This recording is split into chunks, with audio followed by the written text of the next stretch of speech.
তো আমাদেরকে যদি ঈমান আনতে হয় আমাদের বোবা হইতে হবে, আমাদের বদির হইতে হবে গুনাহের দিক দিয়ে। যেরকম সাপ শুনে কি দ্বারা, জিহ্বার দ্বারা। আল্লাহ তাআলা এক অঙ্গের কাজ আরেক অঙ্গ দ্বারা নিতে পারেন, আর ওনারা দেখার দ্বারা শুনে, ওনাদের শোনাটা হলো দেখার মতো। উনি আসলে বদির না। বদির হচ্ছেন আপনারা যারা দিন বুঝাও দিন মানেন, দিনের কথা শুনাও আপনাদের অন্তরে ঢোকে না, আখিরাতের বিষয় বুঝাও আপনারা বুঝেন না, তাদের কান বদির, তাদের চোখ অন্ধ। আলহামদুলিল্লাহ। তো আমার চেম্বারে শারীরিক সমস্যা নিয়ে এক বদির ভাই আসছেন, ওনার সাথে আছেন বদির জামাতের আমির সাহেব আব্দুল্লাহ ভাই। উনি দেশে বিদেশে অনেক বদির জামাত অনেক বছর ধরে পরিচালনা করেন। কত বছর ধরে হবে? 16 বছর যাবত অনেক বদির জামাত পরিচালনা করেন। বাংলাদেশে যদি এক দুজন জিম্মাদার থাকে উনি একজন, এবং উনি একটা মাদ্রাসা প্রতিষ্ঠা করছেন সাইনবোর্ডে বদিরদের জন্য, যেখানে বদিরদেরকে কি হাফেজ বানানো হয় নাকি? হাফেজখানা আছে, হাফেজখানা উঠছে, এবং সাধারণ যে তারা নামাজ পড়ে এলোমেলো উল্টাপাল্টা সাইন ল্যাঙ্গুয়েজ দেয়া ওদেরকে সহি শুদ্ধ করানো হয়। আমিও বদির জামাতে সময় লাগাইছিলাম, ইশারা ভাষা শিখছিলাম, এখন বুঝি কিন্তু বলতে পারি না। তো এর আগে বদির ভাই নিয়ে আসছিলেন, ওনাকেও হাদিয়া দিয়েছিলাম। আজকে ইনশাল্লাহ ওনার পক্ষ থেকে হাদিয়া দেব। তো ওনার সাথে একটু কথা বলি, আপনারাও দেখেন যে ভাই কেমন আছেন আপনি। আলহামদুলিল্লাহ কেমনে বোঝায় এটা? আলহামদুলিল্লাহ কেমনে হয় কি হিসাবে? এই দেখাইছে, এটা দিয়ে মুখ দেব। ও এ দেখায়া আলহামদুলিল্লাহ। আপনি বিয়ে করছেন? বউ আছে? বউয়ের ইশারা কেমনে? এই যে ঘুমটা দেখে বউয়ের ইশারা। আল্লাহ। তো আপনারা যে নামাজ পড়েন তাহাজ্জুদের নামাজ কি দিয়ে বোঝান? নামাজ দেখে এটা দিয়ে নামাজ মেজালাই তাহাজ্জুদের নামাজ। আলহামদুলিল্লাহ। তো বদির দিয়ে একটা আলাদা মেহনত চলতেছে, যারা বদিররা খুব সহজেই তারা ইসলামের দিকে দাবিত হয় এবং তারা আল্লাহকে আরো খুব ভালো করে চিনে এবং মানে। তো বদিরদের থেকে, বদিরদের যে কোনো একটা ঘটনা আপনার থেকে শুনি যে অনুপ্রেরণা করার মতো একটা কারগুজারি। আলহামদুলিল্লাহ। আসলে মূল এই যে ছেলেটা আমাদের সাথে আসছে, ও অল্প সময় আমাদের দাওয়াত পেয়েছে, দাওয়াতের কারণে এখন 5 ওয়াক্ত নামাজ হালাল অনুযায়ী চলার চেষ্টা করে। আমাকে মাঝে মাঝে জিজ্ঞেস করে যে আমি মাঝে মাঝে আমার কাজ, ও কাজ করে হলো ব্যাংক, আমাকে বলে যে আমি যে ব্যাংকে কাজ করি আমার তো কিছু হারাম আসে, তো হারাম জিনিসটা নিয়ে আমি কিভাবে এটাকে খাইতে পারি না, আমি খাই না, আমি যদি কিছু কেনাকাটা করি তো এটা তো আমার শরীরে লাগতেছে না, ওইটা কি জায়েজ হবে, কি করা যাবে, এই যে একটা আগ্রহ। আর দ্বিতীয় কথা হলো তাদের ভিতরে দুনিয়াবি লোক কম, আর দুনিয়া বুঝেও কম। অল্প সময় তারা দিন বুঝতে যদি তাদেরকে বোঝানো যায়। আর যারা যদি একজন নামাজি হয়, আল্লাহওয়ালা হয়, তার ভাষা তাদের যত বোবার আছে তারা বুঝে। তাদের একজনের আমি নামাজি বানাইলাম, তবলিগওয়ালা বানাইলাম, আল্লাহওয়ালা বানাইলাম, ও আরো 10 জনরে বানাবো, 10 জন আরো 100 জন বানাবো, 100 জন 10,000 জনরে বানাবো। এটাই ওদের একটা সাইন ল্যাঙ্গুয়েজ, এটা ইন্টারন্যাশনাল ভাবে সমস্ত দেশের মানুষরা বুঝতে পারে। পুরো বাংলাদেশে 30 লক্ষ বোবা আছে, ছেলে মেয়ে বাচ্চা মিলে। আপনাকে একটা জটিল প্রশ্ন করব যে ঈমান আনার জন্য দুইটা রাস্তা, একটা হচ্ছে কান এবং চোখ। আল্লাহ তাআলা কান আগে বানাইছেন, এরপরে চোখ করছেন। কারণ কি আমাদের চোখে দেখা জিনিসের চাইতে কানে শোনা জিনিসের সংখ্যাই বেশি। তো কানের রাস্তা ওনার বন্ধ। চোখে দেখা গায়েবের বেশিরভাগ জিনিসের তো কানে শোনা জিনিস, চোখে তো আর দেখা যায় না। তো গায়েবের বিষয়গুলো তারা কেমনে বুঝে? আখিরাত, জাহান্নাম, জান্নাত। যেহেতু যেরকম সূরা দাহরের মধ্যে ফাজআলনাহু সামিআন বাসীরা, যে আল্লাহ তাআলাকে কানের কথা আনছেন, যে কান দ্বারা জ্ঞান অর্জন হয় সবচেয়ে বেশি। এই জ্ঞানের পথটা ওনাদের বন্ধ। এরপরও তারা এত সুন্দর ঈমান, আখিরাতের বিশ্বাস তারা কিভাবে অর্জন করে এটা একটু শুনতে চাই। ওনারা কানে যে জিনিসটা শোনার দ্বারা, আমরা তো শোনার দ্বারা আমরা এটাকে বুঝি, আর ওনারা দেখার দ্বারা শুনে। ওনাদের শোনাটা হলো দেখার মতো। কিন্তু আখিরাত কেমনে বুঝবে? এখন আখিরাতের বিষয়টা হলো, দেখেন এটা তো তার দিলের বিষয়। আমরা ইশারা দিয়ে কিছু বুঝাই, যেরকম জাহান্নামের একটা ইশারা আছে, জান্নাতের ইশারা আছে, নেক আমল করলে শান্তি পাবে এটার একটা ইশারা আছে, আর যদি বদ আমল করে এটার একটা শাস্তি, এটা একটা ইশারা দেয়। কিন্তু আমরা যারা শুনতে পারি তারাও তো পরিবর্তন হই না, কিন্তু সে শুনতে না পারার কারণে সে পরিবর্তন হইতেছে। এই কথার আসরটা অন্তরে লাগতেছে, অন্তর ঠিক হয়ে যাইতেছে। আর এই চোখের দ্বারা দেখতেছে না, শুনতেছে তাদের, আর দেমাগের দ্বারা এটাকে দিলের ভিতরে ঢুকিয়ে নিতেছে। যেরকম সাপ শুনে কি দ্বারা, জিহ্বার দ্বারা। আল্লাহ তাআলা এক অঙ্গের কাজ আরেক অঙ্গ দ্বারা নিতে পারেন। আর একটা জটিল প্রশ্ন করব, আপনি উত্তর না দিতে পারলে এটা আমি দেব। যে আমরা এত ওয়াজ, এত হেদায়েত, এত কিছু শুনি, এত পড়ি, আমাদের এত পরিবর্তন আসর হয় না। তারা চোখের দ্বারা তো আপনি বলতেছেন যে শুনে, কিন্তু ওই পরিমাণ তো শুনতে পারে না। কিছুটা তারা হয়তো আকল খাটায়, কিছুটা বুঝে। এই অল্পের মধ্যে তাদের মধ্যে এত তাকওয়া, এত ইবাদত বা এত বেশি ঈমান আল্লাহর ভয় কিভাবে ঢোকে, যেটা আমাদের এত আজনসি শুনেও হয় না। আমরা তো দুনিয়াবি যে চিন্তা ভাবনা আর দুনিয়াবি কথা শুনতে শুনতে দিলগুলি মরে গেছে বেশি অংশ। তারা তো এই দুনিয়ার যত কিছু আছে, খারাপ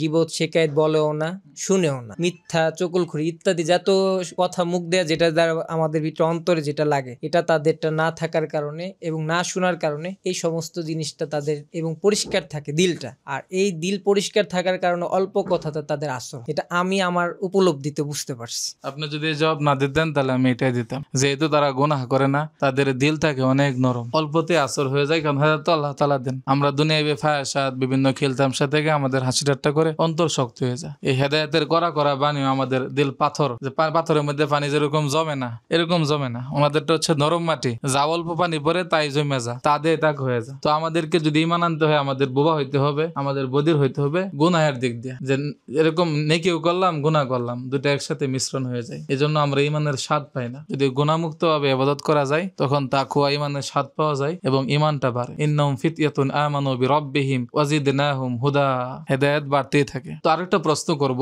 যে বিদেশে আমরা দেখি বদিরদেরকে যত্ন নিয়ে হেফজ করানো হয়, বদিরদের শিক্ষক আছে। এখন বাংলাদেশে বদিরের অনেক সংখ্যা আছে অবহেলিত, এদের সম্পদ থাকলে ওরা ভোগ করতে পারে না, এরা সমাজে নির্যাতিত। এখন এই বদিরদের উন্নয়নের জন্য রাষ্ট্র কোনো কিছু কতটুকু করতেছে, এটা তো আসলে মানুষই বলতে পারবে যে রাষ্ট্রীয় কাজ কতটুকু হয়। তো ব্যক্তিগত পর্যায়ে কি করা যায় তাদেরকে নিয়ে, যে তাদেরকে যেন, যে বাংলাদেশে কিছু ধার্মিক তাকওয়াবান লোক, এরা খাঁটি ইবাদত করলে পুরা জাতি আযাব থেকে মুক্ত হয়ে যাবে। এদের ইবাদত গুলো আল্লাহর ওলির মতো, আল্লাহর ওলি হওয়ার ওদের অনেক বড় একটা সুযোগ। এদের পিছনে কি মেহনত করলে, কিভাবে করলে বদিরদের কল্যাণ হবে। আলহামদুলিল্লাহ, আমাদের বাংলাদেশের ভিতরে বদিরদের তবলিগের সুরতে একটা মেহনত চালু হয়েছে অনেক বছর যাব। এই দ্বারা আমাদের অনেক যারা কথা বলতে পারে না, শুনে না, বদিররা 3 চিল্লা লাগাইছে, তারপরে 1 চিল্লা দিছে, দাড়ি টুপি এবং নামাজি হইছে, আল্লাহ শুকুর, আলহামদুলিল্লাহ। বাকি আরেকটা বিষয় যেটা, এটা হলো তবলিগে তারা কিছু মুখস্থ এলেম শিক্ষা করে, কিন্তু স্কুল আছে তাদের জন্য দুনিয়াবি খাতিরে, সরকারি ভাবেও আছে, কিছু বেসরকারি স্কুল আছে তাদের পড়ানোর জন্য। তা আমাদের এরকম দিন শিখানোর যেরকম মাদ্রাসা, তারা তো মনে করেন দুনিয়াবি সবই বুঝে, বিবি বুঝে, বাচ্চা বুঝে, অন্য সমস্ত জিনিস তারা দিন বুঝবে না।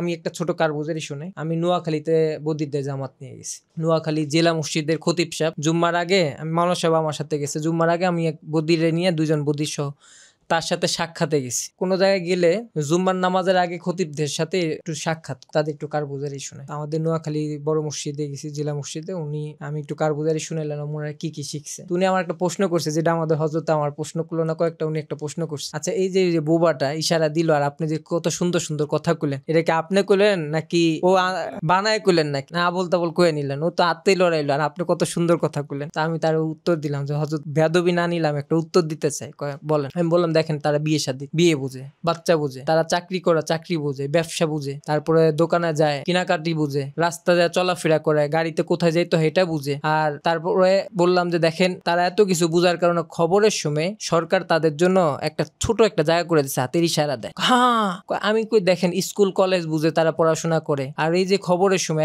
এতটা গুরুত্বপূর্ণ সময়টা সরকার তাদের জন্য জায়গা করে দিচ্ছে, হাতের ইশারা দিতেছে, এটা তারা না বুঝলে তো এটা করতো না। আর মাথা তো খারাপ হয় না সরকারে, তারা দুনিয়া বুঝে দেখে এটা করে। আর যদি সে দুনিয়া বুঝতে পারে, সে অবশ্যই দিন বুঝে। এই কথা বলে এসে পড়ছি। উনি জুম্মার খুতবার ভিতরে বলতেছে যে আমার মসজিদে আজকে এমন এক জামাত আসছে যেখানে 10-12 জন বোবা আছে। আমি বড় আলেম, মুহাদ্দিস মানুষ, আমার দ্বারা অনেক মানুষ আলেম হয়েছে, 400-500 মানুষ মুসলমান হয়েছে।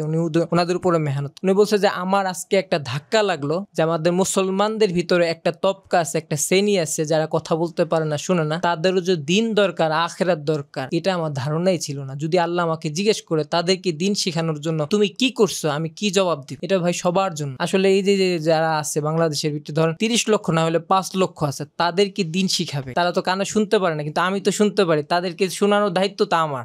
সে বলতে পারে না, তার কথা বলার দায়িত্ব আমার। যদি আমি তাদেরকে দিন না শিখাইতে পারি, এটা আল্লাহর কাছে আমার জবাবদিহি করতে হবে। পুরা বাংলাদেশে, পুরা দুনিয়ার সমস্ত মানুষকে জবাবদিহি করতে হবে। আজকে একটা কথা বলে যাই, মাওলানা সাহেব যখন বলছে এটা দুনিয়ার সমস্ত মানুষের কাছে যাবে। আজকে হকের মেহনত হয় না দেখে বাতিলরা তাদের উপর মেহনত করছে। আমরা সিরাজগঞ্জ জামাতে গেছি, এক বোবার কাছে দাওয়াত দিতে গেছি, সে আমাদের কথা শুনবে না, আমাদের তারাই দিতেছে। তা আমি জিজ্ঞেস করলাম কেন? তো উনি বললো যে তোমরা আমাদের কাছে আসো না। তা আমি আগে মুসলমান ছিলাম, পরে খ্রিস্টান হয়ে গেছি। বোবা মানুষ খ্রিস্টান হয়েছে, সেই বোবা দাওয়াতটা পাইলো কিভাবে? দেখেন, উনি বললো যে আমি অভাবী ছিলাম, আমার বউ সেও অভাবী, আমাদের কথাবার্তা কেউ বুঝে না, শুনে না। মুসলমান যারা ছিল আমাদের আত্মীয় স্বজন, তারা আমাদের কেউ সাহায্য করে নাই, উনারা আমাদের সাহায্য করছে, সাহায্য করে, সহযোগিতা করে, আসে, ভালো ব্যবহার করে। তা আমি আস্তে আস্তে তাদের আচরণের কারণে আমি তাদের কাছে যে তাদের ধর্ম গ্রহণ করে ফেলছি। এই যে দাওয়াত, শুধু দাওয়াতেই ভাবে না, যে কোনো ভাবেই দিতে পারে। আজকে তাদের উপর মেহনত আমরা করতেছি না, বাতিল করতেছি। এজন্য আমাদের সবার উপরে জিম্মা। পরিশেষে বলবো যে বদির ভাই আসছেন ওনার শারীরিক সমস্যার জন্য, তো আমি দুজনকে আমার পক্ষ থেকে লিবাটন হাদিয়া দেব, যারা মানুষের পেটের যাবতীয় সমস্যার সমাধান করে, ঘুমও দেয়, সুন্দর খাবার রুচি হয়, একটা সামগ্রিক সুস্থতা দেয়। আর পাশাপাশি ওনাকে আমার 1500 টাকার স্পেশাল স্যাম্পল ওইটাও দিব, যদি এটাতে ভালো রেজাল্ট পান ইনশাল্লাহ বড় ফাইল দিব। এই হচ্ছে আমার পক্ষ থেকে ওনাদের জন্য হাদিয়া। আর যদিও এটা এক বদির ভাইয়ের ইন্টারভিউ, আমি আপনাদেরকে বলবো উনি আসলে বদির না। বদির হচ্ছেন আপনারা যারা দিন বুঝাও দিন মানেন না, দিনের কথা শুনাও আপনাদের অন্তরে ঢোকে না, আখিরাতের বিষয় বুঝাও আপনারা বোঝেন না, তাদের কান বদির, তাদের চোখ অন্ধ। আর এই ভাই আল্লাহ তাআলা ওনার কানের মধ্যে আল্লাহ তাআলা শ্রবণ শক্তি নিয়ে নিছেন, এরপরেও আল্লাহর দিন ওনার কলবে ঢুকে গেছে। যার ভিতরে আল্লাহর দিন ঢুকে গেছে, সে চোখ না থাকলেও সে যে আখিরাত দেখতে পারতেছে, যে হক দেখতে পারতেছে। চোখ না থাকলেও তার চোখ আছে, কান না থাকলেও তার কান আছে। আর যে ব্যক্তি এগুলো শুইনাও, আখিরাত বুঝাও, দিন বুঝাও, এই ইসলাম ধর্মকে পায়াও মানতে পারতেছে না, সে চোখ থাকতেও অন্ধ, কান থাকতেও বধির। আল্লাহ তাআলা আমাদের সকলের চোখের অন্ধত্ব এবং কানের বধিরতা আল্লাহ তাআলা আমাদেরকে নিয়ে নেন, দূর করে দেন। আমাদের চোখের আলো, হেদায়েতের আলো দ্বারা আমাদেরকে উদ্ভাসিত করে দেন, সত্য এবং ন্যায় পথে পরিচালিত করেন। আর আমি যেহেতু ওষুধ নিয়ে কাজ করতেছি, আমাকে সঠিক ওষুধ বানানোর এবং মানুষের কাছে ঠিকভাবে পৌঁছে দেওয়ার তৌফিক দেন। আর আল্লাহ তাআলা সমস্ত উম্মতকে হেদায়েত দেন, পাশাপাশি সুস্থতা দান করেন। আমি আপনি সকলেই আল্লাহ তাআলার কাছে সুস্থতা চাইবো এবং যে দিনের পথে চলতে পারি সিরাতে মুস্তাকিম চাইবো। তো এরকম আরো ইন্টারভিউ ইনশাআল্লাহ হবে, আপনারা যদি উৎসাহ দেন বদির ভাইদের নিয়ে এবং বিভিন্ন বিষয়, বিভিন্ন আলেম ওলামাদের নিয়ে বিভিন্ন পডকাস্ট যাকে বলে ইন্টারভিউ তৈরি করবো, যদি আপনাদের পছন্দ হয়। ভিডিওটি পছন্দ হলে এরকম শেয়ার দিবেন আর কমেন্টে জানাবেন কেমন হলো। ধন্যবাদ।